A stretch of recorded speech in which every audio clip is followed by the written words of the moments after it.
na for example, hindi kanya pinapansin at hindi nire-replyan mga utol, meron tayong mas lalong dapat maintindihan dito. Kasi pwedeng ito po ay sinasadya niya, pwedeng setup, pwedeng test. Pero ang dapat nating maintindihan na ituturo ko nga po sa oras na to mga utol, 90% mga kapatid, ito po yung tinatawag natin na power play. Na literal na pagka nagkamali ka dito mga utol, dire-diretso na po yung kapalpakan na mangyayari. At syempre po mas lalo po tayong mawawala ng pag-asa kung halimbawa gusto mong ma-attract ang ex mo sa'yo for example, or gusto mong mapamahal sa'yo ang taong minamahal mo. Ito yung gusto kong ihatid or ipaliwanag through this video mga utol, na kung halimbawa kayo nga po ay binabaliwala, ini-ignore, hindi pinapansin, hindi dapat agad-agad na maiisip natin na ayaw na niya. Kasi tulad nga po ng binanggit ko, napakaraming mga kadahilanan. Alisin po natin or iwasan po nating mag-overthink. Kasi mas lalong dapat maintindihan natin mga utol na kung halimbawang tayo po ay binabaliwala, hindi pinapansin, gino-ghosting o hindi nire-replyan, alam natin na ginigauge tayo ng taong ito. Meaning, sinusukat. Lalo na kung halimbawang nakaka-date mo pa lang siya or initially kayo po ay nag-uusap pa lang, hindi pa kayo naging magkarelasyon. Pag ito po ay ginagawa ng isang tao sa atin mga utol, ibig sabihin po nun tinitingnan lang niya kung gaano kaka-interest sa kanya. Also tinitingnan din niya, pinapakiramdaman din niya o ginigauge nga po niya kung magfa-function ka pa rin kahit baliwalain ka niya. Kaya nga po kung halimbawang kayo po ay nagpakababa, hinabol mo siya, siguradong bagsak ka. Dati rin nabanggit ko na mga utol na ang taong to most likely meron ding ine-expect sa'yo. Yung iba nga po dyan karamihan siguro ay may mga karanasan na tungkol dito. I mean, may mga na-experience na siya na pwedeng taong nangulit sa kanya o halimbawa nga pong nag-pressure sa kanya. So ibig sabihin ano po yung negative na pwede niyang asahan sa'yo? Kayo po ay magbebeg, kayo po ay iiyak, kayo po ay maghahabol, kayo po ay yayaw-yaw, or kayo po ay mga awa, yung mga ganong klase mga utol dahil nga po sa upset na pwede po nating maramdaman kung halimbawang siya nga po ay magpo-pullback, babaliwalain tayo or hindi nga po tayo re-replyan. Kaya don't ever fall mga utol dun sa trap na yon. Kasi hindi niya makikita yung X factor o hindi niya makikita yung value mo kung halimbawang tayo nga po ay gagaya sa mga ine-expect niya sa'yo. Sakto naman yan sa ituturo natin ngayon mga utol. Dahil today ay ipapaliwanag ko kung paano ka mananalo at kung paano mo maibabaliktad ito at hindi ka nga po pumalpak sa ginagawa niya sa'yo. Pero before that mga utol, gusto ko lang pong ipaalala na alam niyo po ba na isa sa mga rason kung bakit ito po ay na-experience natin o ginagawa niya sa atin ngayon, breakup man kayo, ex mo man siya, o taong gusto mong mapasayo mga utol, dahil marahil ay masyado kang needy, masyado kang predictable, or masyado nga po kayong available mga utol. Alam natin na ito po ay very unattractive. Alam natin na ito po ang literal na magpapabagsak sa'yo dahil hindi nga po siya makakaramdam ng challenge. At huwag natin baliwalain mga utol yung challenge na yon. Kasi alam naman po natin ito po ay nakalink sa curiosity.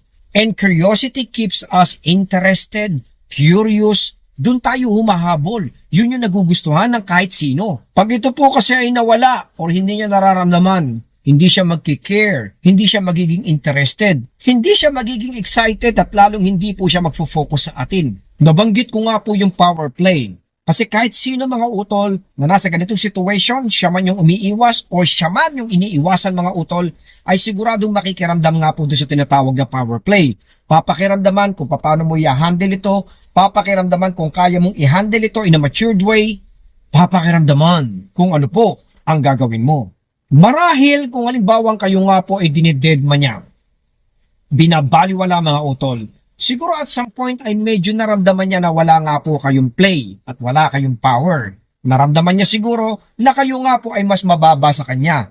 Yon malamang ang naging dahilan kung bakit parang medyo nawalan po siya ng interest. Kasi binigay mo yung expectation. Binalidate mo mga utol na hindi mo nga kayang mag-function kung wala siya. Pinaramdam mo siguro na kayo nga po ay nandito sa ibaba at nakatingala po sa kanya. Matagal ko nang sinasabi mga utol sa mga vlogs ko or even sa coaching session ko na importante yung tinatawag na sense of balance.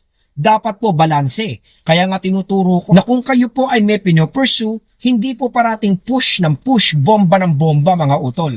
Kailangan po meron din pagkakataon na kayo nga po ay nagpo-pullback para balanse po siya. And the main reason kung bakit ko po sinasabi ito mga utol, kasi po yung imbalance is unattractive. Pagiging imbalance mga utol, it literally kills attraction. Alam natin na pagkahalimbawang ito po ay hindi balanse, nawawalan po ng gana ang mga taong gusto o mahal po natin. Huwag kayong malilito rito mga utol. Alam ko na pag ito ay nararamdaman natin emotionally, tayo po ay naaapektuhan. Tandaan po natin, huwag ka nang malito. Actions ang pinapakita ng taong ito. Meron siyang ipinaparamdam. Kaya huwag na po masyadong mag-isip. Yun lang po ang kailangan nating isolve. Kasi kung papaano mo i-handle ito mga utol ang magdadala sa iyo sa tagumpay. Kung ito po ay ma-handle mo sa tama, in a matured way, most likely kayo po ay magsasucceed. Pero kung halimbawang magbebeg, hahabol ka sa kanya, ito po ay indikasyon na kayo po ay walang kakayahan, kayo po ay mahina, kayo po ay walang halaga. Sa panahon na to mga utol, ay wag na wag mong ipapakita ang kahinaan mo. Marami sa atin ang mahiling magdrama, lalong-lalo na pag ito po ay nararanasan mga kapatid. Very unattractive yun. Parang tinulungan or binigyan mo lang po siya ng idea na totoo yung ine-expect niya sa'yo. Iwasan din natin mga utol yung magpapaliwanag po tayo ng gusto. Kasi tandaan natin, hindi kanya ini-ignore para magpaliwanag ka. Hindi niya kailangan yon mga kapatid. Akala kasi natin pag ito po ay nararanasan, ay kailangan meron tayong gawin, or may kailangan tayong i-push, or may kailangan po tayong iparating or sabihin. Hindi po mga kapatid. Most likely, siya po ay hindi interesado dito. Ako na po ang nagsasabi. Like what I've said, hindi mo kailangan magpaliwanag. Dahil kayo po ay ini-ignore. Dahil nga po mababa yung interest level or attraction. Katulad ng binanggit ko earlier, power play. Maaring hindi niya naramdaman yung power mo, maaring naramdaman po niya na tayo po ay mas mababa, tayo po ay talo, tayo po ay mahina. Naiparamdam kasi natin na hindi tayo capable to succeed. Wala tayong kakayahan para siya po ay pasiyahin. Kaya dapat mag-focus ka on how you will present or build yourself mga utol sa mga oras na to. Kaya nga po sabi ko, kailangan maramdaman niya yung pagiging premium mo. Kailangan iparamdam mo sa kanya na hindi ka hahabol.